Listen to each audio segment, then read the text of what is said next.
Je m'appelle Mélanie et c'est pour moi un honneur de vous accueillir lors de ce dialogue et surtout de pouvoir le modérer. Je retrouve aujourd'hui d'anciens amis et je rencontre de nouveaux amis. Et voilà pourquoi je vais prendre quand même quelques secondes pour me présenter. Je suis bénévole et membre d'une organisation qui lutte pour la paix mondiale qu'on appelle HWPL. Et je suis bénévole depuis 2021 maintenant, ça fait quelques années. On ne voit plus le temps passer. Donc, mon engagement pour la paix et l'harmonie interreligieuse a été motivé par l'expérience régulière de discrimination ou de blagues de mauvais goût des jeunes de quartier que j'ai accompagnés pendant mon expérience professionnelle. Et je me suis dit que le meilleur moyen pour eux de pouvoir arrêter de ce genre de comportement, eh bien, c'était de se rendre compte que des leaders religieux de différentes religions peuvent s'entendre et échanger sur la base de leurs écritures. Et c'est ainsi que je suis arrivée au dialogue de HBPL, donc qu'on appelle les bureaux WARP. HBPL, qu'est-ce que ça signifie? Ça signifie Heavenly Culture World Peace Restoration of Light, ou en français, Culture céleste, paix mondiale, restauration de la lumière. C'est une ONG, donc une organisation non gouvernementale, qui met en place trois initiatives principales contre les conflits dans le monde. Donc, dans un premier temps, l'idée est de lutter contre ces conflits, de les résoudre, mais aussi de créer et de développer une culture de paix durable. Les trois initiatives principales sont, je vais vous les citer, le droit international, qui a pour objectif de faire adopter la déclaration de paix et de cessation des guerres aux Nations Unies, l'éducation à la paix, mince, je suis trop proche, l'éducation à la paix, dont le but est de permettre aux générations futures d'être enseignées de valeurs de paix par leurs enseignants qui auront eux-mêmes été formés sur la base d'un curriculum de 12 leçons. Et finalement, l'Alliance mondiale des religions, département dont je fais partie, qui répond à la question suivante: si aucune des religions ne recherche la guerre, pourquoi est-ce qu'il y a autant de guerres basées sur les religions? Donc tous les mois, nous organisons des dialogues nous permettant en toute amitié de pouvoir découvrir et apprendre des autres religions sur la base des Écritures. Donc si vous souhaitez obtenir davantage d'informations à propos de cette organisation, je vous encourage, notamment ceux qui sont dans la salle, à rencontrer les bénévoles de HWPL qui sont présents, donc que ce soit ceux qui ont un petit pins comme moi, sinon n'hésitez pas à venir me voir aussi à la fin. Donc comme vous le savez, le thème de l'année 2025 est Tisser la paix au quotidien. Donc plus précisément pour aujourd'hui, bien dire la paix pour bien la faire. Donc tout d'abord, je vous encourage tous à réfléchir. Qu'est-ce que la paix évoque chez vous? Est-ce que c'est une fin de journée, après le travail, avec un bon livre, ou devant une bonne série, ou bien une réunion de famille, ou d'une rencontre d'amis? Dans le dictionnaire, la paix elle est définie comme une absence de guerre et de conflit. Mais la paix, ce n'est pas seulement l'absence de la guerre, parce que sinon, ça serait juste une situation passive. Ça n'arrive pas du jour au lendemain. Tout comme les conflits, elle se construit, brique par brique, échange après échange, action après action. Donc, connaissez-vous le premier co-titulaire du prix Nobel de la paix? Cette personne, qui doit être un grand homme, n'est-ce pas, ou une grande femme, pour être la première personne dont les actions ont été si bonnes qu'elles ont mérité un prix. Comme cette rencontre n'est pas sur le thème des prix Nobel de la paix, je vais ne vous en présenter qu'un seul de ces titulaires. Il s'agit de Monsieur Henri Dunant, qui en 1901 a reçu le prix Nobel de la paix pour son rôle dans la fondation du Comité international de la Croix-Rouge, et qui, du coup, par ses actions désintéressées, a contribué au rapprochement des peuples, à la suppression ou à la réduction des armées permanentes, ainsi qu'à la réunion et la propagation des progrès pour la paix. Vous savez, ce monsieur Henri Dunant, il n'était pas plus intelligent qu'une autre personne. D'accord? Il a même été renvoyé de son collège parce qu'il n'avait pas d'assez bonnes notes. Mais il avait une volonté et un désir de pouvoir lutter pour un monde de paix, et également pour les personnes qui étaient les plus faibles. Donc, à plus forte raison, en tant que croyant, si vos écritures, si votre foi, recherche la paix, ne devriez-vous pas vous-même mettre en place des actions pour la paix? C'est donc dans ce but qu'aujourd'hui, nous vous invitons à répondre à la question suivante. Quels enseignements spécifiques de vos écritures aident à inspirer ou à maintenir la paix dans un monde rempli de conflits? Donc, des représentants de différentes religions partageront leurs enseignements spécifiques et leurs écritures pour pouvoir participer. Et ils expliqueront à partir de propositions prophétiques qui ont été données dans un contexte historique comment concevoir et énoncer clairement la paix qui doit se faire.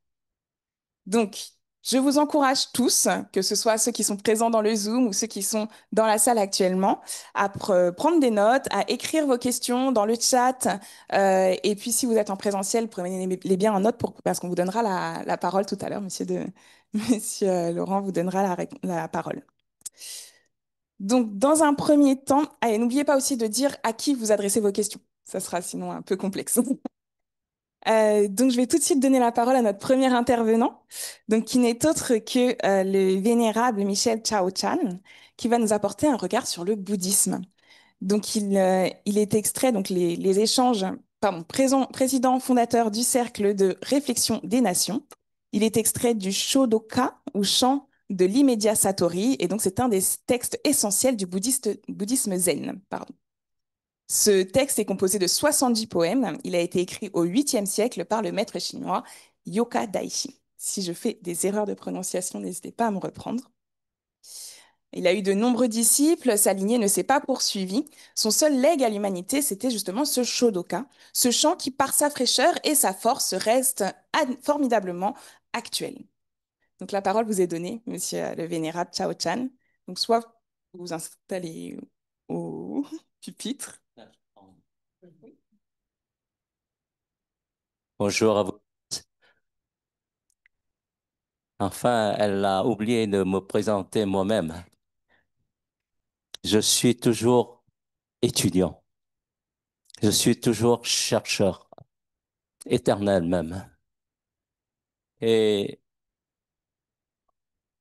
je continue à explorer, à expérimenter la paix de l'intérieur, la paix vis-à-vis de tout ce qui nous entoure et les états qui nous entourent, ainsi que la paix envers l'univers, envers toutes les choses qui nous entourent, invisibles, qu'on peut appeler créateur, Dieu, on peut appeler toute autre chose qui n'est autre que le soi intime de notre recherche.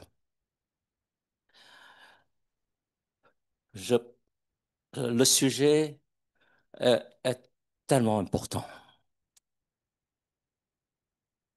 Est tellement important parce que il répond à quelque chose vraiment du 21e siècle. Comment ça se fait qu'il y a toujours les guerres? Comment ça se fait qu'il y a toujours des débats, des querelles, pas seulement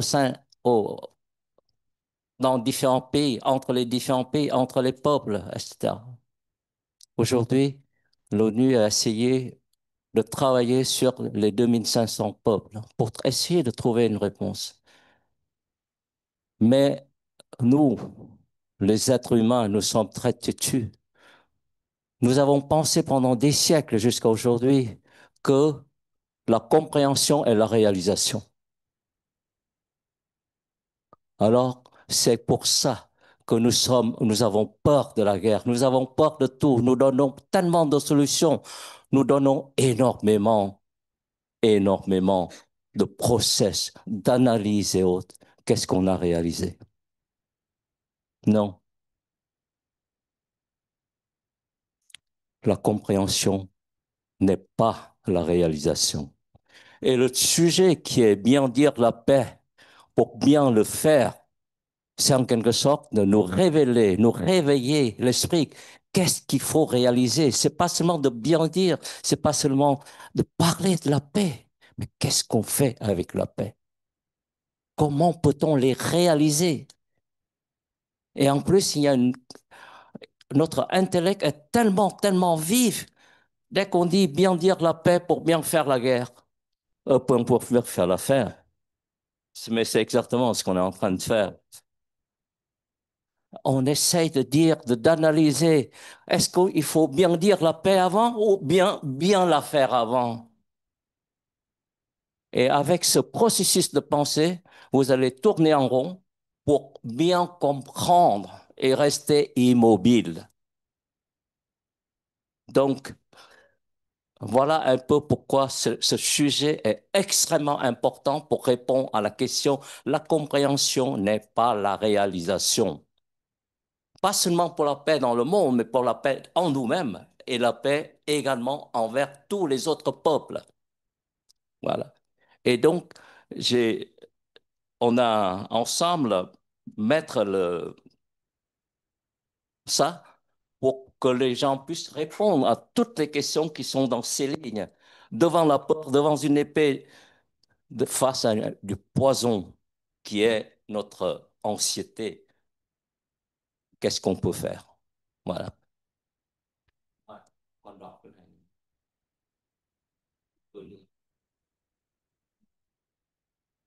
Marcher est aussi le zen. S'asseoir est aussi le zen. Que l'on parle ou qu'on soit silencieux, que l'on bouge, qu'on le voit immobile, le corps demeure toujours en paix. Même si on trouve face à une épée, l'esprit demeure tranquille. Même si on se trouve face au poison, l'esprit demeure imperméable. Donc, nous allons après projeter le film, mais avant de projeter le film, je tiens à remercier Yves, l'équipe UPF, et puis beaucoup de personnes ici qui sont présentes, qui sont dans le film, hein, qui dure 3 minutes, mais qui sont tous dans le film. Et c'était un jour où on faisait la fête du bouddhisme. Euh, euh, le Vesak, c'est-à-dire le jour de la naissance, de l'illumination et du décès de Bouddha. Ce jour-là, il y a beaucoup de monde, surtout beaucoup de personnes des différentes communautés ukrainiennes, communautés japonaises, communautés chinois, tibétains, vietnamiens, indiens. Et ce partage, c'est-à-dire comment faire, est également partagé avec le maire, le maire de Valence, hein, vous êtes l'adjoint maire de Valence et également l'adjoint maire du président du Conseil général. Il y a également le représentant de l'évêque catholique, l'évêque, comment ça s'appelle? L'évêque représentants des différentes religions qui sont là. Et je remercie Yves d'avoir travaillé, bien faire pour sortir quelque chose qui est réellement le sujet d'aujourd'hui. En 3 minutes et quelques, c'est extraordinaire. C'est bien dire la paix pour bien dire, pour bien faire la guerre. Merci beaucoup, Yves.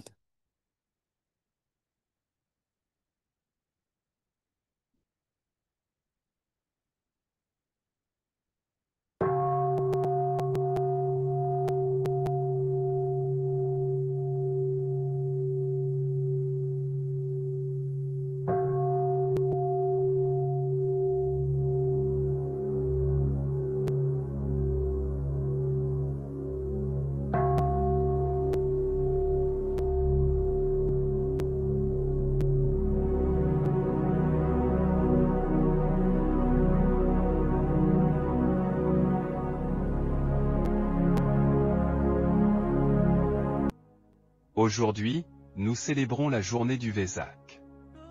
C'est à la fois la naissance, l'illumination et le décès de Bouddha. C'est le jour le plus important dans le bouddhisme. Je vous invite tous dans 2 rituels, 2 cérémonies de base, dans la réflexion sur l'être. Ces 2 rituels, c'est d'abord le bain de Bouddha, pour amener la purification de soi-même, en étant face à une image qui va nous permettre de nous tenir dans la pureté. Ensuite, le deuxième rituel, c'est quand nous allons planter ensemble un arbre. Nous allons mettre toutes nos idées, toutes nos émotions, toutes nos connaissances, dans l'arbre de Bodhi qui se trouve là dehors. Car tout le bouddhisme, toutes les autres religions, peuvent être résumées en un mot, être conscient. Être conscient que votre cœur est là et que vous allez vivre avec votre cœur en étant conscient de vous-même, à chaque geste, à chaque parole. Et voilà le rituel d'aujourd'hui, le message qu'il nous véhicule.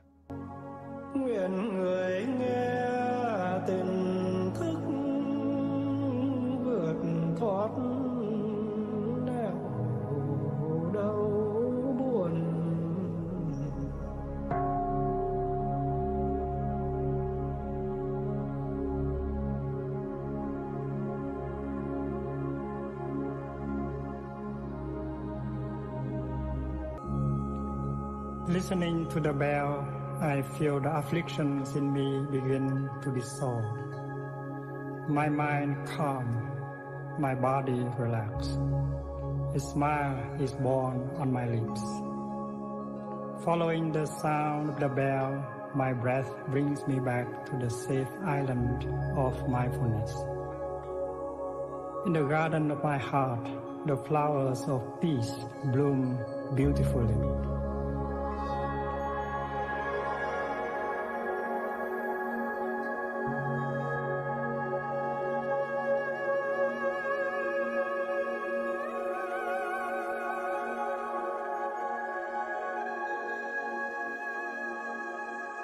Cơm lỗ một giọt rơi lên xuân về trên khắp mọi miền núi sông.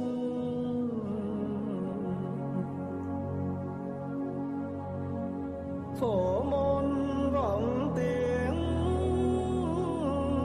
triều dưng bé thơ xuất hiện giữa lòng đó sen. Cơm lỗ một giọt rơi lên xuân về trên khắp mọi miền núi sông.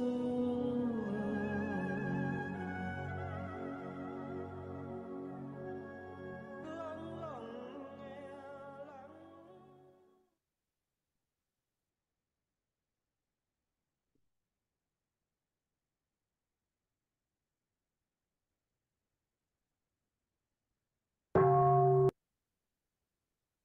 On était prêts à regarder à nouveau.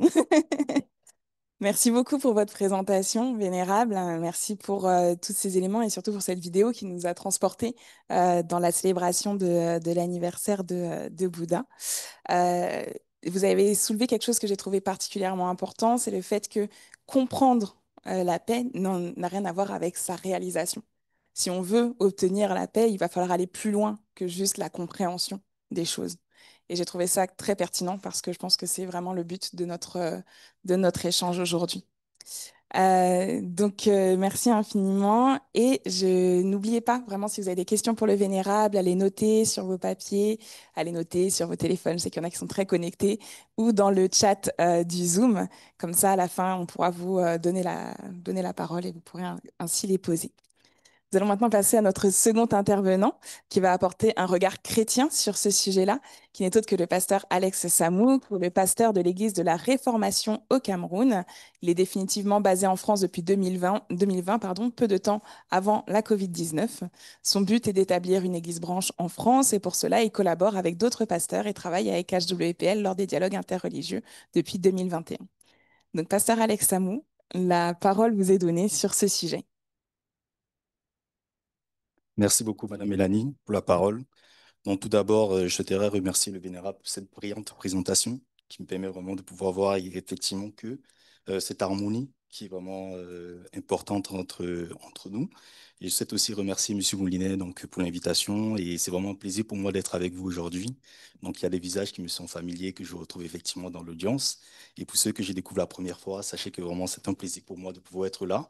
Et comme l'a souligné le Vénérable, donc nous sommes ici pour échanger sur un thème qui est vraiment très important. Et de voir aussi l'audience qui participe vraiment, c'est quelque chose qui est vraiment important. Et j'espère que au travers de ce thème, nous réaliserons véritablement le sens de la paix. Donc, pour répondre à la question, je dirais que dans la Bible, qui est la parole de Dieu, on y retrouve plusieurs enseignements qui aident à inspirer et à maintenir la paix. Et tout d'abord, le mot paix est cité plus de 66 fois dans la Bible. Et Dieu lui-même s'est défini comme étant un Dieu de paix, comme nous pouvons le voir dans 1 Corinthiens au chapitre 14, verset 33. Néanmoins, je vais présenter aujourd'hui deux enseignements qui aident à inspirer et à maintenir la paix, à savoir l'amour et le pardon. Donc, concernant l'amour, c'est une chose qui est essentielle et que le Créateur mentionne dans la Bible. Lorsque nous regardons dans 1 Jean au chapitre 4, du verset 20 à 21, il est dit, « Si quelqu'un dit « J'aime Dieu » et qu'il haït son frère, c'est un menteur. Car celui qui n'aime pas son frère qu'il voit, comment peut-il aimer Dieu qu'il ne voit pas? Et nous avons de lui ce commandement, que celui qui aime Dieu aime aussi son frère. De plus, dans Jean chapitre 15 au verset 17, il est écrit, « Ce que je vous commande, c'est de vous aimer les uns les autres. Nous pouvons donc remarquer que le Créateur nous incite à pratiquer l'amour envers notre prochain. Donc, lorsqu'on ressent de l'amour envers une personne, notre cœur est naturellement tourné à l'idée de vouloir faire du bien envers cette personne. On ressent de la joie et on ressent aussi la paix envers les autres. C'est pourquoi l'amour est un facteur essentiel pour cheminer vers la paix et on dit parfois, lorsqu'on aime, il est plus facile de pardonner. Donc, ce qui m'amène naturellement alors à pouvoir exposer au travers du deuxième enseignement que je souhaite partager avec vous concernant le pardon. Donc, pour le pardon, je dirais qu'il contribue à la paix sur deux volets. La paix intérieure et la paix sociale ou extérieure. Car pardonner contribue à mettre fin au conflit, aux querelles, aux pensées de vengeance, qui sont des choses qui incitent aux guerres. Pour avoir la paix sociale ou encore la paix entre chaque individu, il est primordial d'avoir déjà la paix intérieure. Car si dans notre cœur nous ressentons de la colère, de la vengeance, il sera difficile pour nous de vouloir faire la paix envers notre voisin aussi. De plus, en tant que croyants chrétiens, nous devons respecter la loi de Dieu qui est consignée dans la Bible. Malheureusement, il nous arrive parfois de faire preuve de manquement ou d'erreur. C'est pourquoi, lorsqu'on regarde dans Matthieu chapitre 6, du verset 14 au verset 15, Jésus dit que pour recevoir le pardon de ses propres péchés, il est important de pardonner ceux des autres.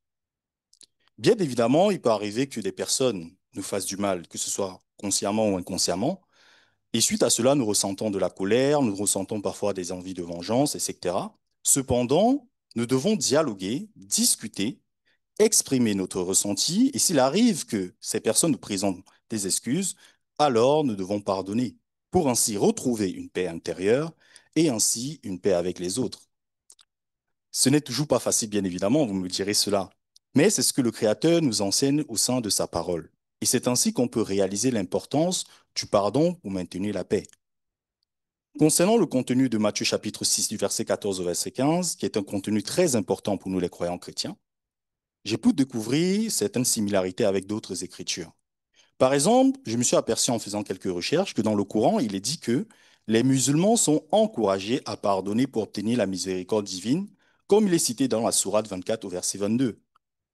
Et de plus, en faisant aussi quelques recherches, j'ai pu me rendre compte que dans le bouddhisme, on est dit que le pardon permet de se libérer du karma négatif et de cultiver des états mentaux tels que la bienveillance ou encore méta, ou de la compassion ou karuna, qui sont des fondements de la paix intérieure. Donc, bien évidemment, ce sont des contenus que j'ai pu prendre des autres écritures. Donc, s'il arrive que je me suis trompé, donc je solliciterai bien mon frère, M. Nassi, car je sais qu'il est en ligne, ou encore le Vénérable, pour pouvoir me corriger, car je suis aussi dans le petit de pouvoir apprendre et ainsi enrichir ma connaissance. Maintenant, la question alors qu'on pourrait se poser, c'est de savoir de quelle manière l'amour et le pardon peuvent nous inspirer à maintenir la paix. J'aimerais pour cela présenter deux exemples concrets que nous retrouvons dans la Bible qui en témoignent. Le premier exemple que je souhaiterais partager, c'est l'histoire de Joseph ou encore de Youssouf dans le Coran, où on retrouve son histoire dans Genèse chapitre 37 au chapitre 50, où on peut voir ici que Joseph, après avoir été vendu par ses frères, alors il va se retrouver en Égypte. Et au travers de l'Égypte, il va recevoir beaucoup de difficultés. Il va même aller en prison. Mais plus tard, il va subvenir, comment dire, il va vaincre toutes ces difficultés-là et il va devenir gouverneur du pays d'Égypte. Et ses frères, plus tard, viendront en Égypte pour avoir de la nourriture. Et que fera Joseph qui verra ses frères? Est-ce qu'il décidera finalement de pouvoir les tuer ou encore de pouvoir se venger du mal que ses frères leur ont fait? Non. Mais qu'est-ce que Joseph fera? Alors il pardonnera à tous ses frères du mal qu'il a reçu. Et c'est ainsi que l'amour et la paix sera retrouvés entre Joseph et ses frères. Le deuxième exemple que j'aimerais prendre, c'est l'histoire de Jésus qui, après avoir été persécuté, arrêté, frappé jusqu'à être cloué sous la croix, dira, comme on peut le lire dans Luc du chapitre 23 au verset 47, Père, pardonne-leur car ils ne savent ce qu'ils font. N'est-ce pas beau?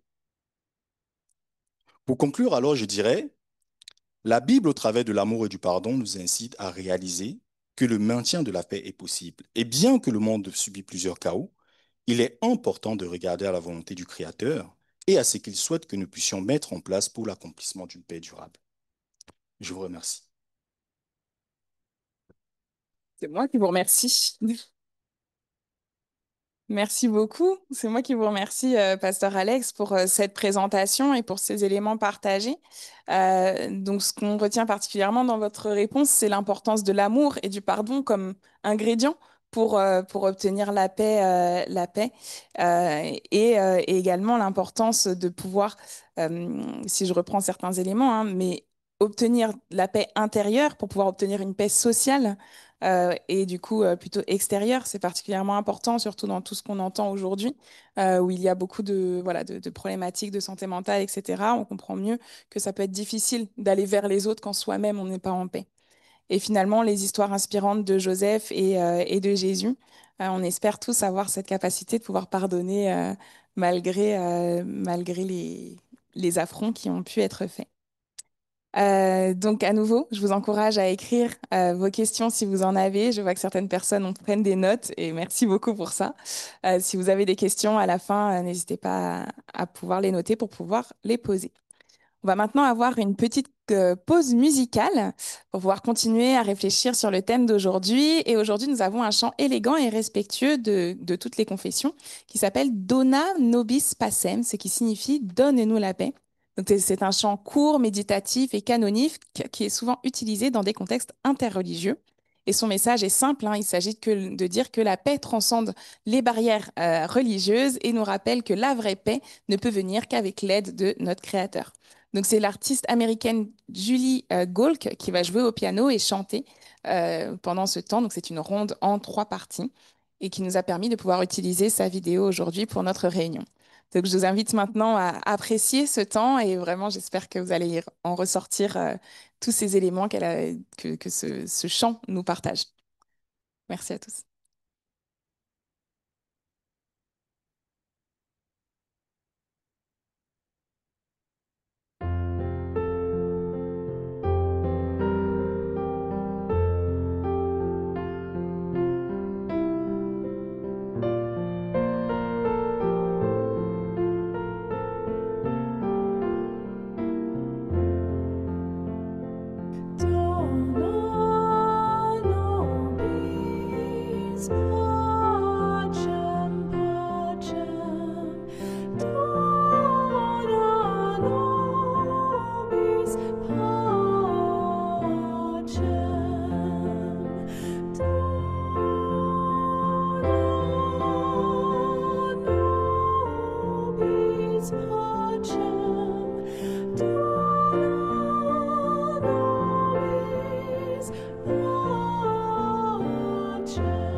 Merci. Donc nous allons maintenant passer à notre troisième intervention, maintenant que nous avons été édifiés par cette belle intermède musicale. Et elle nous est apportée par Zoom, par notre maintenant je peux l'appeler mon ami, hein, Monsieur Nassir Ahmed Shahid, qui est né au Pakistan. Il est marié, père de 2 enfants. C'est un chef missionnaire pour la France de la communauté musulmane Ahmadiyya. Donc c'est une branche de l'islam qui revendique des dizaines de millions de fidèles dans le monde et de plus de 1500 dans notre pays. Il se distingue notamment par son credo Amour pour tous, haine pour personne et son engagement pour la laïcité. Il est diplômé de théologie de l'Université de la communauté pour la formation des missionnaires Jamia Ahmadiyya à Rabwa au Pakistan et il a étudié la langue française au Pakistan puis en Côte d'Ivoire. Il a exercé son activité de missionnaire dans différents pays et en France depuis 2008. Également conférencier, curieux d'autres révélations, il a participé à plusieurs conférences interreligieuses ainsi qu'à de nombreux colloques en faveur de la paix. Donc la parole est à vous, monsieur Ahmed Shahid. Merci beaucoup. Est-ce que vous m'entendez clairement? Oui, on vous entend bien, monsieur Nassir. Merci beaucoup. Bismillah ar-Rahman ar-Rahim. Au nom de Allah, le gracieux, le miséricordieux. Et responsable, organisateur de ce dialogue, les intervenants, les chers participants, en présentiel ou en ligne, comme moi. Mesdames et messieurs, assalamu alaikum wa rahmatullahi wa barakatuhu. Que la paix et la bénédiction de Dieu soient sur vous tous et toutes. Je dois commencer mon discours en remerciant mon ami, monsieur Moulinet, et aussi Mélanie, qui est de HWPL. Et je vais commencer le sujet qui a été accordé à tous les intervenants, bien dire la paix pour bien la faire. Pour parler de ce sujet, on doit analyser minutieusement la crise mondiale actuelle, qui est très grave, même s'il semble aux certains seulement une guerre ordinaire entre la Russie et l'Ukraine, ou bien entre Israël et Hamas, ou tout récemment entre Israël et Iran. Le monde traverse une période très troublée. Presque chaque jour, la situation mondiale engendre de nouveaux conflits qui pourraient s'avérer non moins désastreux que le précédent. L'humanité a souffert les tourments de 2 guerres mondiales. Combien de sang versé, combien de vies perdues, combien de dégâts matériels causés et combien de haine entretenue. Il semble envisageable que cette situation pousse le monde à un rythme effréné vers une 3e guerre mondiale dont les effets seront terribles et hors de proportion. Les causes principales de la crise mondiale. Quelle était la cause principale de cette souffrance causée par l'homme à l'homme? La pauvreté? Non. La diversité humaine? Non. La religion? Non, pas du tout. Les causes étaient en réalité l'injustice née de l'orgueil et l'égoïsme, la coopération en agression et en désordre au lieu de bien-être de l'humanité, l'usurpation des ressources de pays faibles au lieu de les aider en savoir-faire et le développement, la complexe de la supériorité. Et le dernièrement, ce que je voulais dire, les accords ou les pactes inéquitables et non-respect de pactes et engagements. Le monde aujourd'hui, dans sa conscience, est en quête d'un guide digne de confiance et apte à offrir une solution concrète, quelqu'un qui s'adresse au cœur aussi bien qu'à l'esprit de l'humanité et qui lui offre l'espoir d'une voie vers la paix. Le chef spirituel de la communauté musulmane Ahmadiyya globale, imprégné de compassion pour l'humanité et imbu de la justice absolue pour la paix dans le monde, s'adresse depuis plus d'une décennie aux dirigeants du monde, notamment au Parlement européen à Bruxelles, au Parlement britannique à Londres, au Capitole des États-Unis à Washington, entre autres, exhortant d'un côté l'application de la justice absolue et avertissant de l'autre qu'en cas d'échec, une 13e guerre dévastatrice se profile à l'horizon. Il a aussi transmis ce message de paix par voie épistolaire aux dirigeants du pays le plus influent du monde. On peut lire son ouvrage La crise mondiale, le chemin vers la paix à notre site à l'islam.org. Basé sur ces discours, je vous présente ici comment établir la paix mondiale et durable. Pour établir la paix durable et éviter la guerre, quelle est la solution de la crise mondiale? Dans ses discours, ce champion de la paix a souligné les préceptes de l'islam à l'égard de ces trois causes principaux de la crise. Justice absolue. Le Coran dit, ne laissez pas l'hostilité d'un peuple vous inciter à agir autrement qu'avec justice. Soyez toujours juste. Cela est plus proche de la droiture. Puis, dans le Saint-Coran, Dieu dit, ce référence était de verset 9, chapitre 9 et chapitre 5 et verset 9.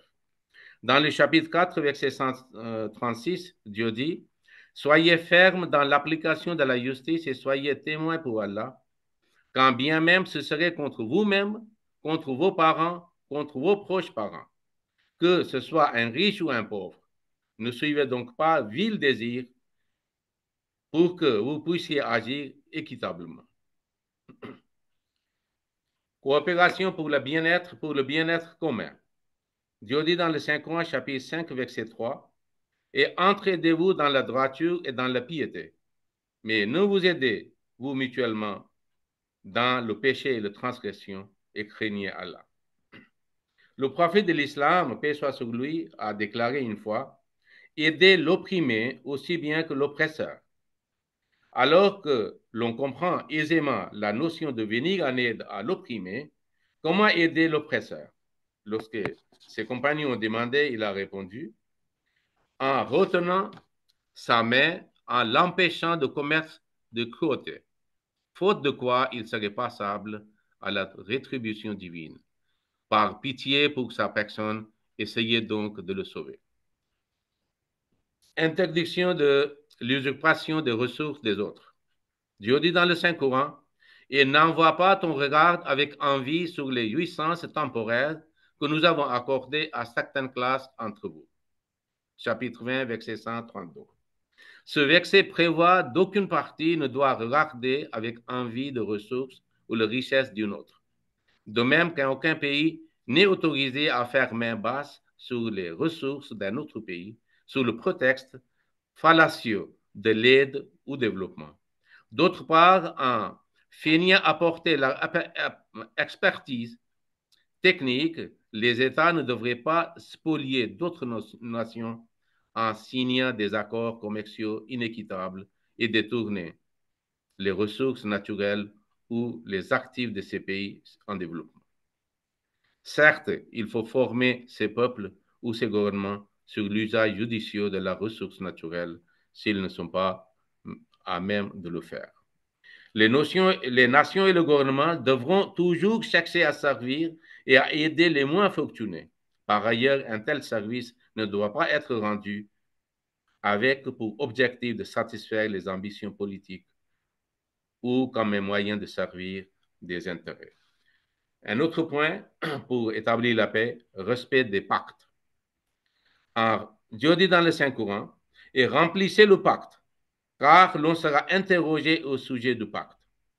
Honorez le pacte d'Allah que vous aurez fait un pacte et ne violez pas les serments après les avoir affermis alors que vous avez pris Allah comme garant. Dans un autre verset, Dieu dit, ceux avec qui vous avez conclu un traité et qui n'ont pas failli aucunement dans l'accomplissement de leur obligation envers vous et qui n'ont soutenu personne contre vous, remplissez donc l'engagement conclu avec ceux-là jusqu'au terme convenu. Assurément, Allah aime ceux qui sont droits. Maintenant, s'il y a la guerre, parce qu'il y a certains peuples, certaines nations, gouvernements qui veulent déclencher la guerre contre les autres, quelle solution l'islam présente? Dieu dit dans le Saint-Coran, chapitre 49, verset 10, il dit que si deux groupes s'affrontent, en s'adressant à la communauté internationale, dit effectuer la réconciliation entre eux. Ensuite, si l'un transgresse contre l'autre, combattez le transgresseur jusqu'à ce qu'il retourne au commandement d'Allah, ça veut dire pour la paix. Il faut savoir qu'un des attributs de Dieu dans le Saint-Coran, c'est As-Salam, la source de paix et de sécurité. Puis, s'il revient, ça veut dire agresseur, effectuer la réconciliation entre eux avec équité. Et agissez avec justice, assurément Allah aime les justes. Nous constatons que même bien avant la Première Guerre mondiale, ces principes d'ordre n'ont jamais été appliqués par ceux qui possèdent la clé des décisions. Par conséquent, l'humanité a souffert à plusieurs reprises. L'on se pose la question, qui est responsable? Pourquoi les dirigeants du monde n'ont-ils pas tiré les leçons pour éviter la guerre après avoir subi 2 guerres mondiales? Pourquoi la Ligue des Nations a-t-il échoué et n'a pas pu protéger l'humanité de la catastrophe d'une 2e guerre? Et de nos jours, malgré l'ONU, pourquoi les ombres d'une 3e guerre flânent-elles sur l'humanité alors que les puissances mondiales, actrices majeures de ces 2 guerres précédentes, sont les mêmes? Quant aux conséquences d'une guerre nucléaire, elles sont si effroyables que personne n'ose même y penser.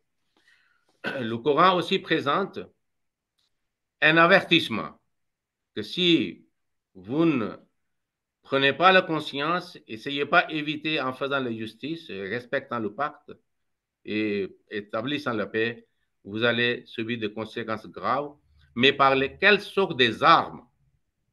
14 siècles auparavant, Dieu avait parlé dans le Saint-Coran, un chapitre très court qui s'appelle c'est-à-dire Humaza. C'est le chapitre 104.4. Vous pouvez lire vous-même aussi traduction.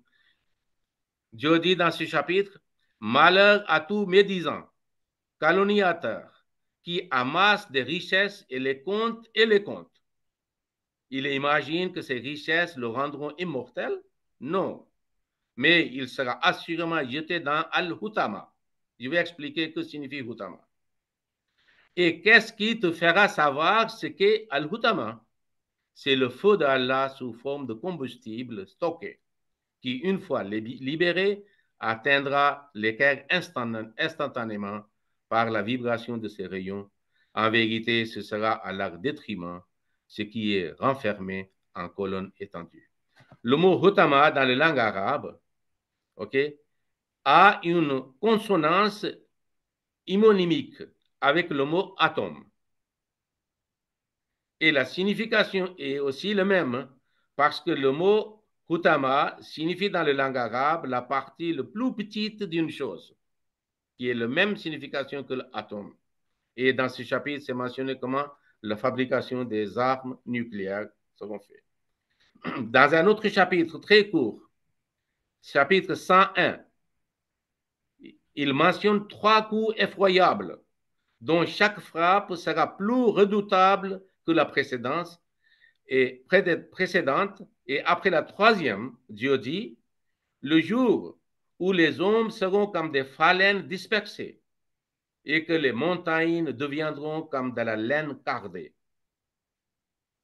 C'est pour cela Dieu dit dans un autre chapitre, aux gens, craignez votre Seigneur, assurément le séisme de l'air désigné est une chose énorme, où vous verrez toute mère allaitant oubliera ce qu'elle allaite, et toute femelle enceinte rejettera son fardeau.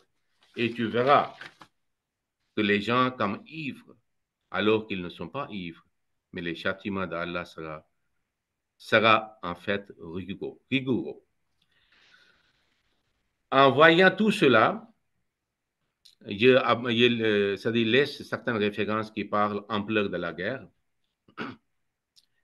Le fondateur de la communauté Ahmadiyya, qui se déclare un réformateur pour établir harmonie et la paix entre les religions, dit en 1907, il dit, et il a averti des calamités et des guerres et de la destruction globale.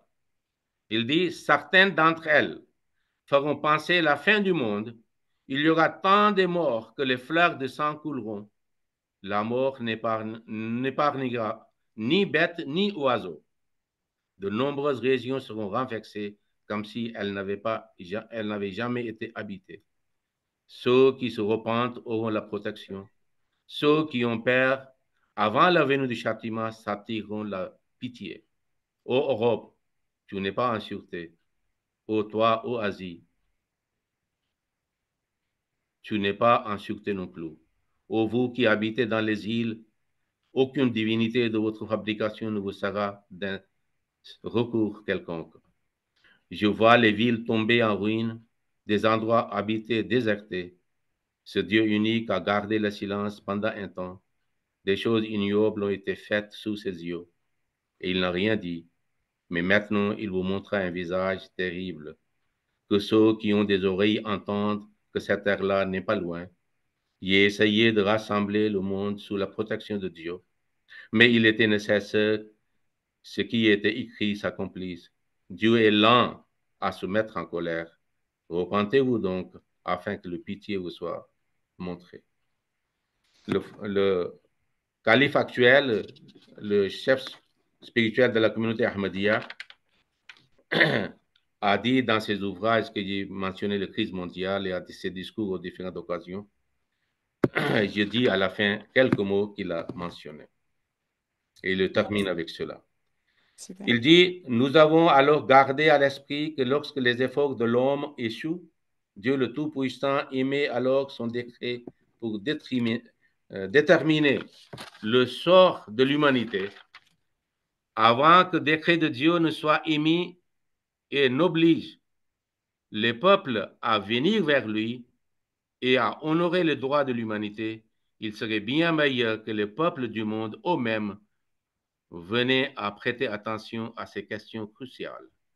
En effet, lorsque Dieu Tout-Puissant est forcé de prendre des mesures, alors son courroux s'abat sur l'humanité de façon sévère et effroyable. Que le monde retourne vers son Créateur en toute sincérité pour mériter sa protection et ses faveurs. Que les dirigeants du monde comprennent la réalité des choses et qu'ils ne mènent pas l'humanité à la destruction par leur égoïsme, orgueil et injustice. Que la paix règne dans le monde. Merci beaucoup. Merci beaucoup, Monsieur Nassir. Merci, Monsieur Nassir, pour cette immersion dans les écritures coraniques et tous ces éléments que vous avez pu nous partager. Si je peux retenir quelques petites choses que j'ai trouvées particulièrement importantes et à souligner, il y avait notamment le fait que la situation actuelle pousse le monde vers une troisième guerre mondiale. Il est vrai que tout ce qu'on apprend aujourd'hui n'est pas très encourageant. Et que voilà et qu'il faut agir évidemment pour cela. Donc vous expliquez que le chef spirituel des Ahmadiyya va envoyer des lettres, va exhorter à la justice absolue pour éviter cette troisième guerre mondiale. Et que d'après les écritures coraniques, donc il y a toujours cette recherche de la justice absolue, de la coopération pour le bien-être commun, mais également l'interdiction de l'usurpation des ressources des autres. Donc c'est des éléments qui sont particulièrement importants et qui, je pense, peuvent encourager les différentes prises de décision et d'action de chacun d'entre nous. Donc, merci beaucoup, Monsieur Nassir, pour tous ces éléments. À nouveau, si vous avez des questions ou quoi que ce soit, n'hésitez pas à les écrire et ainsi on pourra vous donner la parole par la suite. On va maintenant passer à une partie un peu plus interactive, donc c'est justement ce temps de questions-réponses. Donc, je vais demander au docteur Laurent Ladouce, qui est chargé de recherche pour la FFPU, pardon, d'animer cette session à partir de l'espace Barreau à Paris. Et j'aimerais vous demander à chacun de bien tenir le micro avant de parler, s'il vous plaît, que nos auditeurs et surtout ceux qui sont dans le Zoom puissent bien vous entendre. D'accord? Donc, merci beaucoup, monsieur. Si, ça marche pas? Si, ça va? D'accord. Bonjour à tous. Alors d'abord des nouvelles de notre réunion. Aujourd'hui, nous sommes 40 en présentiel, 36 en Zoom. Donc merci infiniment à la contribution de HWPL pour tous ces jeunes visages. C'est vraiment formidable. On peut applaudir, hein? Voilà. Alors, il y a quelques questions sur le chat, pas assez nombreuses, en forme de, on va dire de oui mais, c'est-à-dire les personnes n'ont pas forcément d'objection, mais elles se posent quand même des questions. Alors, d'abord, Monsieur Jackie Yuen, il ne s'adresse pas à l'un des interlocuteurs particuliers, il a juste cette question, qui est un oui mais. Est-ce que l'homme n'a pas hérité d'un gène guerrier? Qui veut répondre? Pas d'une gène, hein, mais d'un gène. Voilà. Alors, est-ce qu'il y aurait quelque chose de génétiquement guerrier dans l'être humain? Qui veut répondre? Pasteur, ça va être pour vous, je crois, hein. Voilà. Je sais pas, vous... ah, ok, c'est parfait. Merci beaucoup pour la question. Je trouve que vraiment c'est une question qui est vraiment très très intéressante. Et pour la répondre, effectivement, je dirais que il faut déjà partir à l'origine. Donc, il est important déjà de se remémorer à l'origine concernant la Bible. Donc, quand on regarde la Bible à l'origine, on peut voir que lorsque Dieu il a tout créé, il a créé tout de manière bonne. Que ce soit même dans le livre de la Genèse, on voit effectivement que Dieu, lorsqu'il fait sa création, elle est bonne. Et à ce moment-là, Dieu, lorsqu'il crée en fait l'homme, il va lui donner en fait un commandement de ne pas manger le fruit de l'arbre de la connaissance du bien et du mal. Et suite à cela, alors l'homme ne va pas respecter ses consignes. Et de cette manière, alors, c'est le péché qui va entrer dans le monde. Donc, l'homme n'ayant pas respecté effectivement ce commandement qui lui avait été donné par Dieu, alors c'est de cette manière que le péché va directement entrer dans le monde. Donc, l'homme qui était effectivement créé à l'image et à la ressemblance de Dieu va de cette manière être corrompu par le péché. Et suite à cela, alors, le péché va commencer à se répandre aux environs de la terre au point où Dieu, lorsqu'on regarde en Genèse chapitre 6 au verset 3, il n'aura pas d'autre choix plutôt que de partir à cause du péché. Mais est-ce que parce que Dieu il est parti alors que finalement les choses sont terminées? Non, bien évidemment. Le but de Dieu, lorsqu'on le regarde, effectivement, dans 1 Timothée 2, 3, 4, Dieu dit qu'il veut que tous les hommes soient sauvés. Et le but de Dieu, effectivement, c'est de pouvoir restaurer la terre à l'origine. Et comme il le promet dans le livre de l'Apocalypse, qu'il y aura un temps, effectivement, où tout sera restauré, où il pourra de nouveau être avec les hommes. Donc, suite à cela, lorsqu'on regarde dans le livre de la Genèse, on peut voir que le péché n'est pas venu juste comme ça, mais on peut voir effectivement qu'il y a une source qui a corrompu l'homme, effectivement, à vouloir commettre le péché, qui est effectivement Satan, qui est présenté comme étant le serpent dans le livre de la Genèse. Donc, suite à cela, alors, le but de Dieu, c'est la raison pour laquelle il nous a donné la Bible, pour que nous puissions déjà, dans un premier temps, comprendre déjà de quelle origine, comment le monde a été fait, de quelle manière nous, aujourd'hui, le monde est présenté, et quel est le plan qui, effectivement, il compte mettre en œuvre afin de pouvoir restaurer toutes les choses comme étant à l'origine. Et aussi, ce qui est intéressant, c'est qu'au travers de la Bible aussi, Dieu explique aussi ce que les hommes aussi doivent mettre en place et quelle volonté ils doivent accomplir pour que, effectivement, toutes les choses puissent être restaurées, comme je disais, à l'origine. Donc, bien évidemment, à cause du péché, nous, on a été corrompus, on a commencé à avoir des caractéristiques qui ne sont pas propres et qui ne viennent pas forcément de Dieu, mais qui viennent à l'image du diable. Et c'est pour ça, lorsqu'on regarde dans le livre de l'Apocalypse, dans l'Apocalypse chapitre 20, on voit effectivement que Dieu promet qu'il y aura un temps, lors de l'accomplissement de l'Apocalypse, où il pourra saisir effectivement cette entité qui est source du péché. Donc, au travers aussi de cela, on peut aussi voir au travers de la Bible que Dieu promet aussi, c'est même la raison pour laquelle il a envoyé son Fils Jésus, afin de pouvoir effectivement mettre fin à cette cause qui est le péché. Donc, bien évidemment, aujourd'hui, il peut arriver que nous avons été effectivement corrompus à l'image du péché, et c'est la raison pour laquelle Dieu nous donne aussi la Bible, afin de pouvoir de nous instruire, de pouvoir à sorte que nous puissions aussi prendre conscience de ces choses et savoir exactement qu'est-ce que nous devons faire nous, à ce temps. Mais effectivement, Dieu aussi promet aussi qu'il y aura un temps où il pourra effectivement restaurer toutes choses, où le monde, sans mort, sans douleur, sans deuil, pourra effectivement être reconstruit et pour que les hommes puissent maintenant vivre dans un monde qui peut, on peut le comparer au paradis, tout simplement. Merci. Oui, merci. Alors, Michel Taoutchan va ajouter un point de vue donc bouddhiste, hein? Je ne donne pas mon point de vue, je donne mon expérience. J'ai travaillé à peu près 15 ans dans le génie génétique. On a découvert des gènes, on a identifié des gènes, mais on n'a pas identifié le gène qui provoque la guerre ou qui donne la domination sur les gens. Ces derniers temps, il y a ce qu'on appelle un autre domaine qui est épigénétique, qui étudie en particulier ce qu'on appelle les gènes orphelins. c'est-à-dire les gènes qui n'ont pas été nommés, mais qui participent dans l'ADN. Et la constitution de ces gènes a une influence énorme sur l'apparition des maladies, la manifestation des maladies et les caractéristiques de cette gène. Ce qu'on sait également sur le plan psychologique et spirituel, c'est que l'arrangement de ces gènes qu'on appelle orphelins est très influencé par les humeurs, par la passion, la colère, etc., qui influencent un peu ces organisations de ces gènes orphelins. Voilà. Merci Donc beaucoup. aujourd'hui, si quelqu'un se pose la question s'il y a des jeunes de guerre, etc., j'ai le malchance de s'engager dedans pendant 4 ans pour étudier un peu ce qu'on appelle les gènes spirituels. On a énoncé énormément de théories. On a énormément bâti des théories. Pourquoi faire? Pour faire la guerre et non pas pour identifier les gènes. Merci. Alors, on va repasser.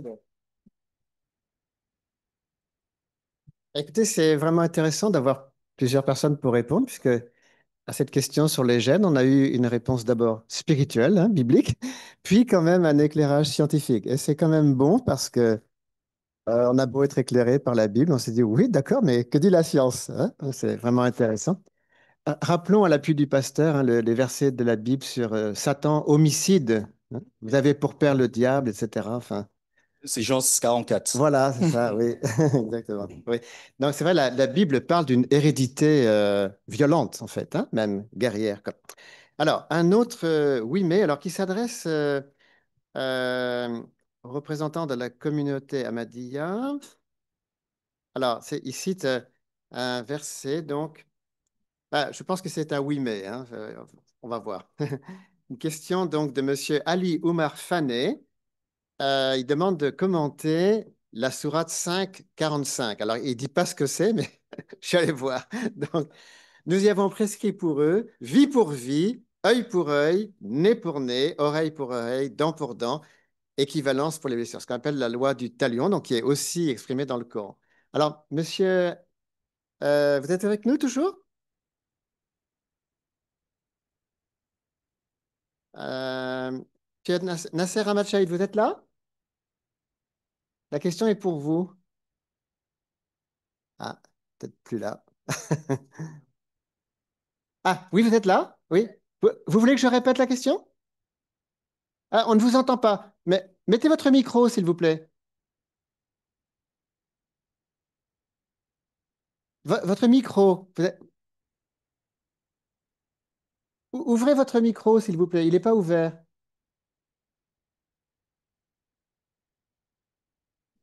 Ah, qu'est-ce qui se passe? Ah bah là, je suis un peu coincé. Problème technique. Oh, nous n'arrivons pas à vous entendre. Votre micro est indiqué fermé. Vous pouvez l'ouvrir, s'il vous plaît, sur votre ordinateur. Ah, à moins que quelqu'un veuille parler au nom de l'islam, donner une réponse, je ne sais pas. Nous avons un ami du Mali. Alors, je répète la question. Effectivement, dans le Coran, il semble qu'il y ait cette loi du talion, hein, qui, au lieu de proposer le pardon, dit, bon, ben voilà, œil pour œil. Qu'est-ce que vous répondriez vous-même? Alors, il faudrait le micro, pardon, hein? Oui. Excusez-nous, nous ne pouvons pas avoir la réponse de l'orateur, mais... Alors, peut-être vous pouvez dire aussi qui vous êtes, hein? Vous êtes... Voilà. Bonsoir, moi je m'appelle Ali Garba Kounta, je suis du Mali, et je travaille à l'UNESCO. En fait, certes, il y a ces versets-là du Coran, mais il y a un autre verset plus intéressant qui dit que, mais si vous pardonnez et priez pour le fautif, vous serez bien meilleur. Hmm.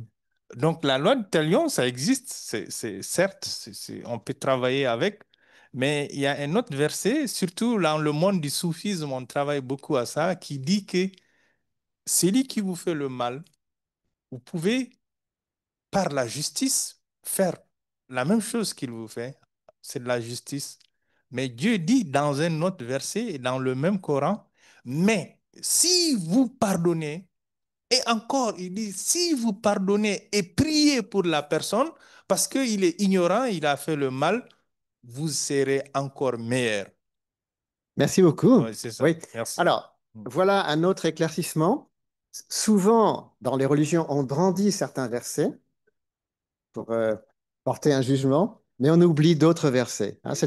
Ça vient pour cette question, ça vient aussi pour d'autres. Je pense que même dans la Bible, hein, c'est la même chose. Il y a des versets qui, sans contredire, disent, oui, bon, on a dit ça, mais il ne faut pas oublier autre chose. Donc, c'est vraiment une problématique intéressante. Alors, un autre oui, mais, ça concerne plutôt l'aspect pratique. Bon, on dit des belles choses, notamment alors, Richard Begré de Côte d'Ivoire. Il dit très heureux de cette initiative. Mais que faire pour que ce message de paix puisse toucher les décideurs afin d'éviter les guerres? N'est-il pas temps que les religieux se mettent ensemble au niveau mondial pour parler aux politiques? Quelqu'un veut répondre? Oui? Je me permets de répondre, bien que je ne sois pas représentante d'une communauté religieuse, mais il s'avère que HBPL, c'est un travail qu'on fait, justement, de pouvoir rassembler les personnes de tous les pays du monde pour pouvoir discuter et agir pour la paix. Depuis 2014, on a eu notre premier sommet mondial pour la paix, pendant lequel on a eu plus d'une centaine de leaders religieux qui se sont rassemblés pour pouvoir justement exprimer cette envie d'être en harmonie dans le monde pour une paix mondiale.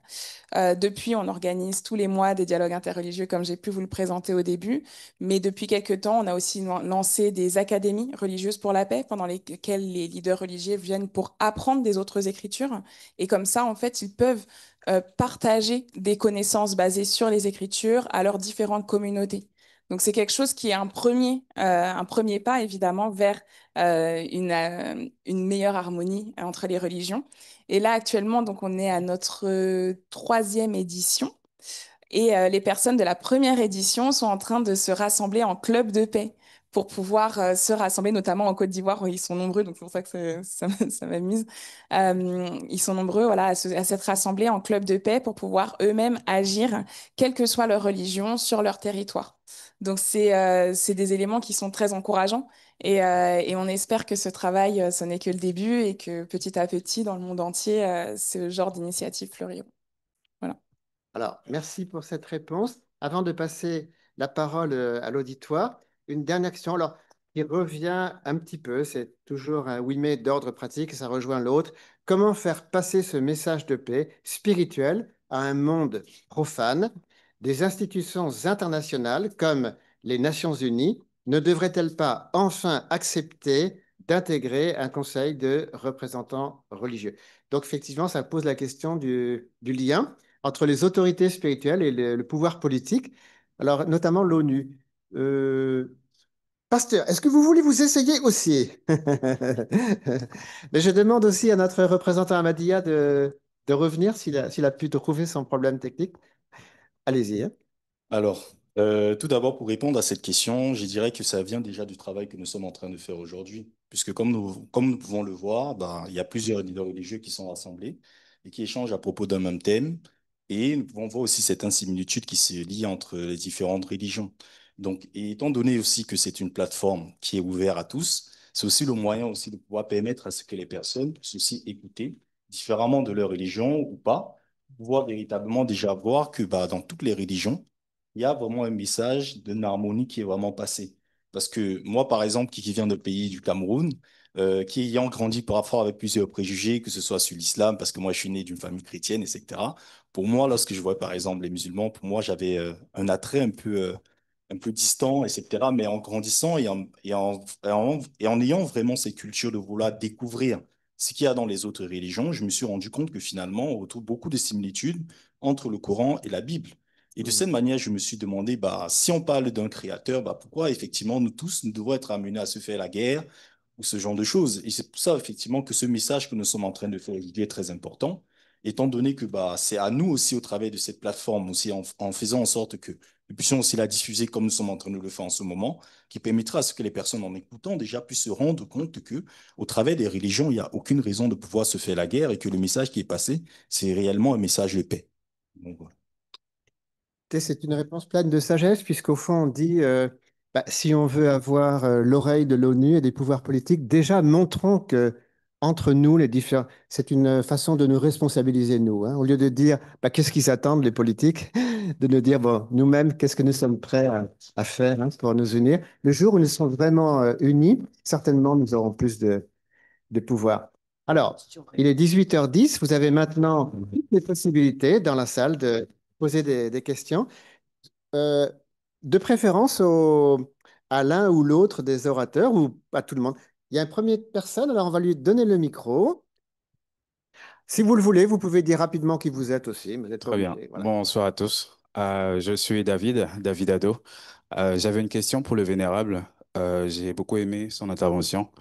Et ma question, c'était surtout de pouvoir comprendre un peu en ce qui concerne le fait de pouvoir, bon, c'est parler du fait de comprendre et aussi de la réalisation. Donc, c'est un point qui m'a particulièrement marqué dans votre intervention. Et ce que je voulais savoir, c'est est-ce qu'il y a un récit dans vos écritures où en fait on a la possibilité de comprendre, pour nous en tout cas, qu'il y a un peuple qui a pu réaliser ce qui est la paix, ou une histoire que vous avez, ou un pays ou un peuple que vous avez connu. Le mieux, ce serait dans vos écritures, mais c'est ça ma question. Michel, il vient faire devant là. Reste devant, c'est reste- Il fascine, oui, c'est facile.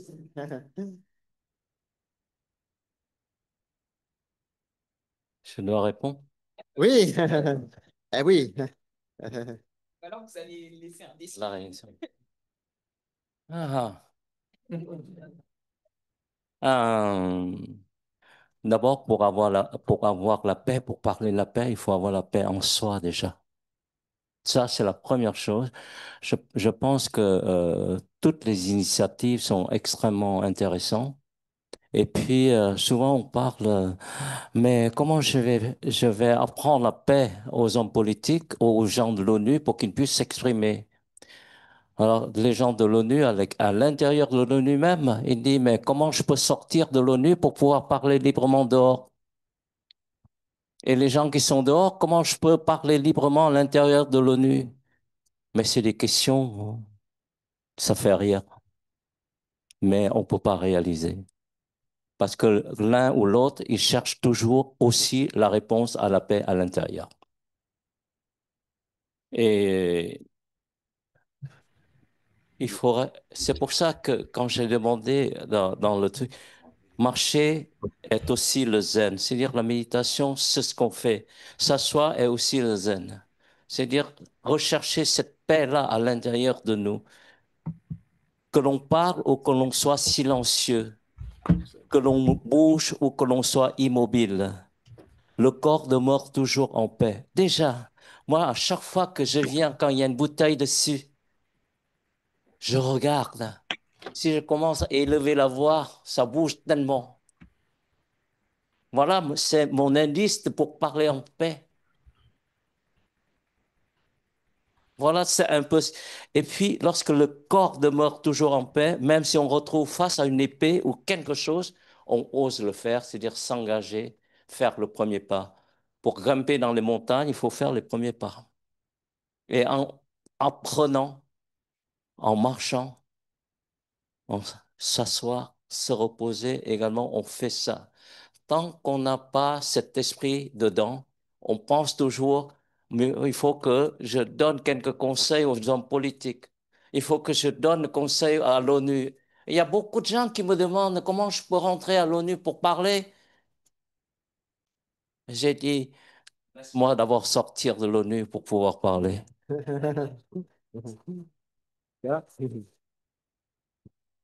Alors, d'autres questions? En attendant, il y a aussi des gens qui continuent à demander sur le chat, mais puisque vous avez la parole, allez-y, profitez-en. Les dames n'ont pas encore posé beaucoup de questions. Je ne sais pas si vous avez remarqué, ça manque quand même. Donc, ça serait bien d'avoir une ou deux dames qui parlent. Ah si, il y avait Madame Rita Sigura quand même qui avait parlé. En fait, c'est par rapport à l'histoire de Joseph, quand vous avez parlé de Joseph. Euh, c'est vrai que pour moi, il a su pardonner ses frères parce qu'il avait une relation profonde avec son père. En fait, pour moi, dire la paix, c'est aussi ressentir euh, ce qu'est la paix et ressentir le cœur de l'autre pour pouvoir pardonner justement et pour pouvoir embrasser. Et je pense que dans ces cas-là, euh, Joseph, à ce moment-là, ressentait la douleur de son père. S'il devait euh, tuer ses frères, il savait combien son père serait profondément en douleur, par amour pour son père. Et je pense que c'est aussi par amour pour le Créateur, on fait beaucoup de choses. Alors je sais que, bon là c'est juste un commentaire, désolé, c'est pas vraiment des questions, mais c'est venu vraiment dans mon esprit et je me dis c'est ça, ressentir les paroles que nous écoutons à chaque fois, pas seulement mentalement, mais au plus profond de notre cœur. Et je pense que les femmes en général ont peut-être beaucoup plus d'émotions et du fait qu'on est bon, bien sûr, on est tous parents, mais il y a quelque chose de très fort en nous qui fait que notre intuition et tout ça qui fait que nous avons cette capacité de vouloir justement embrasser et faire les ponts, faire plus de ponts avec les autres. Donc voilà, l'histoire de Joseph, c'est ça. Comme l'histoire de Jésus, c'est aussi son amour pour Dieu très fort qui a surmonté justement Père et qui a vraiment pour cela, il aime l'humanité, mais avant tout, le parent céleste, enfin, Dieu. Donc voilà, je voulais juste faire ce petit commentaire. Oui. Alors, par courtoisie, peut-être, oui, après, ce sera à vous.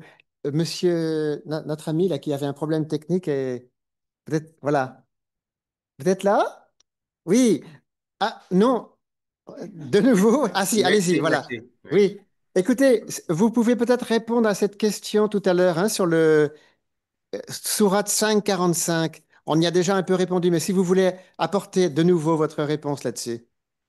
S'il vous plaît, c'était concernant, Œil c'est-à-dire, pour œil, dent pour dent, hein? Oui. oui, c'était concernant les gens des livres. OK? Oui. Donc, le Coran dit que si vous croyez à un enseignement, pratiquez-le. OK? Le Coran n'impose pas les enseignements ou la discipline, ou la punition ou la rétribution islamique sur les non-musulmans. Il a dit, si vous croyez aux gens des livres qui habitent dans le territoire, par exemple, islamique, si vous croyez, vous pratiquez vos propres enseignements. Et nous savons très bien que la charia avant le Coran, c'était le Torah. Et dans le Torah, c'est la loi de Talion qui est mentionnée. Okay? Le Coran mentionne dans un verset, c'est-à-dire en présence de ces deux tendances, judaïsme et christianisme. Judaïsme met accent particulier sur la vengeance, loi de Talion, et le christianisme, pardon. Mais le Coran présente dans un verset que l'homme qui est oppressé, okay, qui est torturé, naturellement, il a droit de se venger.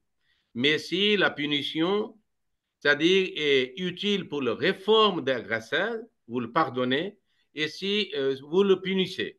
Et si le pardon est utile, pour être utile pour l'agresseur, vous le pardonnez. L'objectif est la réforme de l'homme, okay, et la réforme de la société pour établir la paix. Merci beaucoup. Alors, je crois que monsieur avait une question, monsieur au fond, là. Oui. Oui, mais le monsieur. Je vais juste. Ah, d'accord, d'accord. Ah, pardon. Oui, d'accord. D'abord, oui, excusez-moi. Oui. Allez-y. Bonjour à tous, merci. Je voulais reprendre les enseignements du Coran. Vous avez parlé de Youssouf, Surat Youssouf, Joseph, dans le Coran, c'est Surat Youssouf. On trouve dans les textes monothéistes, souvent les mêmes histoires et les mêmes connaissances et la même profondeur. Le Coran est un rappel, le rappel d'un enseignement. Et je pense que dans toutes les religions, la Tawrat, l'Injil, la Torah, les évangiles, le Coran vient rappeler une connaissance qui est la connaissance d'être en lien les uns avec les autres, d'être en lien le plus profondément et le plus verticalement et le plus horizontalement. Youssouf, Joseph, en fait, son père allait devenir aveugle de ne pas voir son fils, pour rejoindre un peu ce que tu disais. Et quand il a senti, Joseph était quelqu'un d'extrêmement intelligent, qui avait un héritage, on a beaucoup parlé de l'héritage. L'héritage est une connaissance et une transformation d'une transmission. On a tous des transmissions, mais pour transmettre de nouveau, il y a à faire quelque chose des enseignements qu'on a reçus pour pouvoir transmettre de nouveau. Et dans la tariqa Qadiriya Boutchichiyya à laquelle j'appartiens, qui est une tariqa soufie, comme il y a des toroq soufis qui sont des mystiques de l'islam, où on apprend ce que c'est que le cœur du cœur, on apprend ce que c'est que la compréhension de l'enseignement d'un Coran, et c'est à partir de la compréhension qu'on peut commencer à se dire quelle réalisation possible. Mais ce sont ces enseignements-là qui nous permettent à un moment donné d'être en lien avec un maître, avec une tariqa qui est elle-même prise dans un enseignement soufi qui vient de silsila, c'est-à-dire le meded, c'est l'enseignement qui vient du prophète sallallahu alayhi wa sallam, qui vient lui-même de l'enseignement d'un autre enseignement qui est un enseignement divin. Et je pense que c'est à partir de là où on commence un peu à comprendre un peu la révélation. Comme Joseph a compris quelque chose quand il a vu son père était aveugle et quand il a su approcher de son fils, de la tunique de son fils, il a commencé à ressentir l'odeur de son fils. Et quand il a vu la réalisation de son fils qui est devenu roi, il y a quelque chose, le père a retrouvé la vue. C'est-à-dire qu'il y a l'expérience humaine dans toute histoire de chacun. Qu'est-ce qui fait qu'à un moment donné, on réalise quelque chose pour ses enfants, pour sa famille, et qu'il y ait quelque chose de cette réalisation qui se produit et qui permet effectivement peut-être de réaliser. Je voulais voilà, mettre un peu un point là-dessus. Merci beaucoup. Merci. Oui. Donc, monsieur au fond, merci d'avoir patienté. Merci beaucoup. Je me présente, c'est Moussé Diafara Boubacar Sakho. Je salue le vénérable Chao Tan, qui fait un travail extraordinaire. Je l'ai connu depuis des années. À chaque fois, il organise des conférences, des forums, des séminaires sur la paix. C'est très intéressant. Nous sommes dans un monde. S'il n'y a pas la paix, on ne peut rien réaliser. Pour répondre aussi, un peu plus fort. Pour répondre aussi à votre question, vous parlez du rôle des religieux pour qu'il y ait la paix dans le monde. Moi, je suis sénégalais et c'est au niveau du Sénégal, la religion domine beaucoup. Et les hommes religieux sont très écoutés. Et mon frère qui est du Mali, il peut en être témoin. Quand il y a une crise, s'il y a un chef religieux qui parle, automatiquement, la crise aura trouvé une solution. On a vu aussi l'exemple du Mali avec Imam Duko, la révolution. Donc, en Afrique, les religieux jouent un rôle primordial pour qu'il y ait la paix. Mais au niveau international, on voit les religieux, la voix des religieux ne sont pas bien entendues. Vous tous, vous le savez. Actuellement, ce qui se passe au Gaza, Israël, Iran, Pakistan, etc., le pape a beaucoup parlé pour qu'il y ait la paix, mais personne n'a entendu le pape. Si c'était au Sénégal, si le calife des Mourides parle, automatiquement, il y a la paix. Combien de fois le pape, en pensant par le pape Jean-Paul II, combien de messages ils ont évacués pour qu'il y ait un monde de paix? Donc, au niveau international, les religieux n'ont pas une certaine force pour pouvoir véhiculer leur message de paix. Maintenant, qu'est-ce qu'il faut faire? On trouve, nous tous, nous sommes des croyants. Chacun appartient à une religion. Même les gens qui n'ont pas de religion, ils sont tolérants. Donc, c'est-à-dire, le problème se trouve à notre niveau. Si les politiques ne respectent pas à notre croyance, nous, les fidèles, on doit tourner le dos. C'est facile. Si un pape parle du paix, de la paix du moins, et que sa voix n'est pas entendue, les fidèles chrétiens, ils n'ont qu'à refuser de suivre les politiques qui n'ont pas leur voix. Si on s'unit, je pense qu'il y aurait un monde de paix. Maintenant, je vous donne l'exemple pour qu'il y ait la tolérance. Entre les différentes religions, il y a une tolérance. C'est Dieu qui l'a dans le Coran. Et nous, notre vénéré, c'est Ahmed Bamba Khadim Rassoul, qui est du Sénégal, lorsqu'il a été déporté au Gabon par les colons français, à son retour, le message qu'il a dit, j'ai pardonné à tout le monde. J'ai pardonné à tout le monde. Il y a des fidèles qui sont venus auprès de lui, qui lui disent que pourquoi vous voulez pardonner à eux? Et tant de mal, ils vous ont déporté pendant des années. Vous n'avez pas vu vos familles, etc. Il a dit que vous avez une mission. Et pour que je puisse réussir à cette mission, Dieu m'a fait accompagner avec eux. Donc, eux, ils ont joué un recul pour que je puisse réussir à ma mission.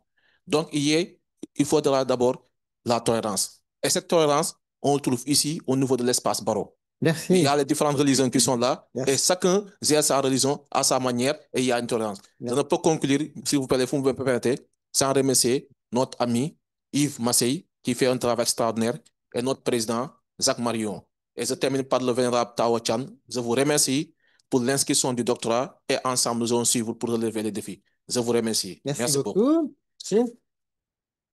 Merci. Bon, encore une fois, ce serait bien si peut-être d'autres dames voulaient dire quelque chose. D'autant plus qu'il y a un monsieur dans le chat qui a souligné que les mamans ne veulent pas la guerre. Donc, donc, mesdames, si vous voulez rajouter quelque chose, parce qu'il y a beaucoup de messieurs qui parlent, mais est-ce qu'il y a une jeune femme qui voudrait rajouter quelque chose dans la salle?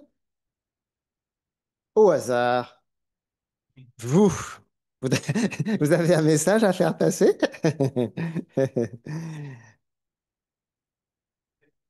Ou simplement nous dire ce que vous avez appris aujourd'hui, peut-être. Hein? Parce qu'on approche de la conclusion, je crois. Ah, après, c'est toi? Oui, oui. Alors, vous devez trouver le mot de la fin. Voilà. Venez devant, venez devant. Résumez un peu ce qui a enchanté vos oreilles. Voilà. En tout cas, enchanté tout le monde. Je m'appelle Beverly. Enfin, du coup, je suis une jeune femme. Eh bien, pour tout ce que vous avez dit, franchement, c'était très intéressant et c'était vraiment nouveau pour moi parce que je connaissais pas grand-chose. Donc, concernant justement la culture de nos jeunes confrères. Et tout ce que je pourrais dire justement concernant la paix, c'est moi aussi quelque chose qui me met justement le plus important, c'est-à-dire que dans ce monde, parce que c'est vrai que dans le monde dans lequel où l'on vit, en fait, moi, depuis que je suis toute petite, si vous voulez, c'est que je me suis dit que, enfin, même à mes parents, que pourquoi il y a autant de guerres dans le monde, je comprends pas, même concernant l'environnement, pourquoi en fait on fait ces choses-là alors que nous-mêmes, en fait, on peut agir de nous-mêmes. Et c'est vrai qu'en tant qu'enfant, quand on vit ces choses-là, eh bien, on réalise mais pas forcément, en fait, on met les actions. Mais après, plus en grandissant, j'ai pu connaître des organisations, et là, j'ai pu connaître justement votre organisation également. Et ce qui m'a vraiment fait le baume au cœur, c'est que franchement, et bien là, c'est là où on mène l'action, c'est-à-dire que on essaye de mettre cette action-là, c'est-à-dire à l'échelle mondiale. Et c'est pas rien, parce que c'est vraiment quelque chose qui est vraiment très honorable, très important. Et on se dit que peut-être qu'on n'est pas les seuls justement à agir et qu'il y a aussi d'autres mondes justement qui veulent également agir pour la cause de la paix. Et justement, ici, on est en train de faire cette action-là, c'est-à-dire que même si on est différents, nous ne sommes pas si différents que ça, parce que tout le monde ici même aime la paix, n'est-ce pas? C'est pour ça. Et même si je dis justement qui n'aime pas la paix, personne n'osera lever la main, c'est pour ça. Et du coup, c'est ça qu'en fait que j'ai appris, c'est-à-dire que nous-mêmes qui aimons la paix, on veut pas de cette guerre-là, c'est-à-dire entre nous. On veut vraiment le bien de tout le monde. Et j'espère que justement que on pourra justement mener cette action-là et vivre cette paix mondiale à l'échelle, justement, avec tout le monde en fait. Donc, voilà. Merci beaucoup. Merci à vous. On applaudit très fort. Voilà. Bon, ben, c'était une très belle conclusion de la jeunesse du premier rang. Voilà. Quelqu'un de très attentif. Merci beaucoup. Le moment est venu d'accueillir Jean-François Moulinet, qui est l'organisateur de ces conférences depuis plusieurs années, pour le mot de la fin. Hein. Merci, Jean-François.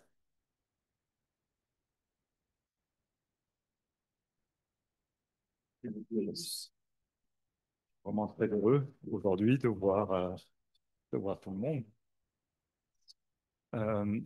Je veux remercier tous nos partenaires. Attends, ça marche ou pas? Oui, oui, mais attends, je regarde si ça marche ici, là. Ça va marcher, d'accord. Je suis à la fois. Voilà, c'est bon. Oui, d'accord. Je veux remercier d'abord tous nos partenaires et tous les orateurs à travers lesquels j'ai beaucoup appris aujourd'hui. Alors, parmi les partenaires, je veux vraiment remercier HWPL, que j'ai découvert il y a pas trop longtemps. Et j'étais très ému la première fois que je suis allé voir Monsieur Ado, qui est au fond, il se cache au fond, là, mais il faut. C'est lui le responsable, c'est lui le chef. Enfin, je ne sais pas si c'est le chef, mais ils sont tous chefs ici. Euh, mais j'étais très ému quand je suis allé le voir parce que euh, je croyais me voir moi, quoi. Parce que moi, je travaille beaucoup pour les traductions des écritures et tout. Et puis, je voyais qu'il était exactement comme moi, quoi. Alors, je me disais, mais tiens. euh, et puis, donc, je suis vraiment heureux aujourd'hui que vous soyez avec nous. Et parmi les autres partenaires aussi, il y en a un autre qui est au Mali qui est le Comité mondial des Trois Testaments. Donc les Trois Testaments, c'est l'Ancien Testament, l'Évangile et le Coran. Et le responsable, le fondateur, il m'a téléphoné hier soir. Il me dit, mais tu fais quelque chose demain? Alors je lui ai dit oui. Alors, il a envoyé à beaucoup de contacts c'est une invitation pour notre réunion d'aujourd'hui. Et ben, je pense qu'on peut saluer Mali. J'espère. Je- J'espère qu'ils ont pu se connecter techniquement, quoi. Et puis je remercie donc, euh, ben, je remercie tous les orateurs et Madame Golk qui chante. Il faut que je lui demande comment elle fait pour se dédoubler. Il faudrait que j'essaye de faire ça un jour. Il faudrait que j'essaye un jour de. que- En tout cas, elle est très sympathique. Elle est aux États-Unis et quand on lui a demandé la permission d'utiliser son chant, elle a dit pas de problème, quoi. Euh, voilà. Alors, attendez. En arrière. Donc, toujours, on vous encourage à regarder notre site. Donc, il y a le site Texte Sacré du Monde, sur lequel vous pouvez revoir le livre de 940 pages. Vous avez tout le contenu. Tout le contenu se trouve sur le site, donc vous pouvez tout prendre. Et il y a en particulier ce qu'on appelle une boîte à outils d'un artisan de paix, dans lequel vous pouvez trouver beaucoup, beaucoup, beaucoup de choses. Allez-y, copier, copier euh, au maximum.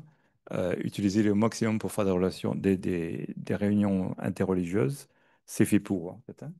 Et puis, vous avez notre adresse email. Donc, je vous salue aussi nos amis en Suisse qui sont extrêmement actifs. Alors, eux, par exemple, en Suisse, une activité qu'ils font, c'est ce qui est ici tous les lundis, de 18h30 à 19h30. Ils utilisent justement ce gros livre, Texte sacré du monde, pour. Ils étudient ensemble. Chacun, ils étudient une section. Donc, si vous voulez participer avec eux, ou alors ils font des formations aussi, par exemple des formations pour ambassadeurs de paix. La prochaine formation, ce sera le 5 juillet.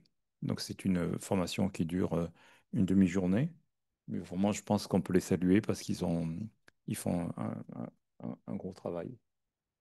Voilà, donc je vous dis merci beaucoup. Et puis, à très, très bientôt. Donc, je vais réinviter Monsieur Ladouce pour nous présenter le thème de la prochaine fois, du mois de juillet. Donc, au mois de juillet, comme la salle ici n'est pas libre, on le fera à Orsay, dans un autre endroit. Mais on continue, enfin, on veut continuer en tout cas à faire tous les mois. Voilà. Merci. Merci. Donc, le prochain thème, ce sera attentionner ensemble. Ça vous rappelle quelque chose? Dans le métro, il y a souvent marqué attentif ensemble contre les terroristes. Alors, le mot attention en français signifie donc concentration, vigilance, mais aussi l'attention à autrui. Donc, la prochaine fois, on réfléchira à la portée de cette expression. L'attention est très importante dans toutes les écritures. Et vous voyez, ça, c'était les affiches dans le métro. Donc, il y a un monsieur qui a dit l'injonction au bonheur sécuritaire. Il s'est dit, c'est bien de faire attention, mais pas trop non plus quand même, quoi. Il faut être vigilant, c'est sûr, mais pas non plus se méfier de tous, hein. Voilà, voilà. Donc, la prochaine fois, on réfléchira sur l'attention. Alors, c'est vrai que c'est un thème qui est étudié en psychologie, notamment en psychologie cognitive, mais voyez, trois citations spirituelles. L'attention est une forme de prière. L'attention en tout, c'est ce qui nous sauve. L'attention est une prière naturelle par laquelle nous obtenons que la raison nous éclaire. Voilà, donc dans les 3 semaines qui viennent, vous connaissez votre devoir, hein? Voilà. Vous pouvez réfléchir à ça. Et puis, ça sera à Orsay, donc c'est plutôt RER B. Si vous ne pouvez pas venir, vous pouvez suivre en présence, en Zoom. Voilà, vous aurez le lien. Merci beaucoup pour votre attention. Oui, il y a un café qui nous attend et avant cela, il y a une photo de famille à prendre. Donc, ce qu'on va faire, c'est que on va mettre plusieurs chaises devant. Les plus grands viennent, ceux qui savent être les plus grands, hein. Voilà, vous venez sur l'estrade et nous allons prendre une très belle photo de famille. On fait ça d'abord et ensuite on prend le café et le thé. Merci beaucoup. Bonne fin de soirée.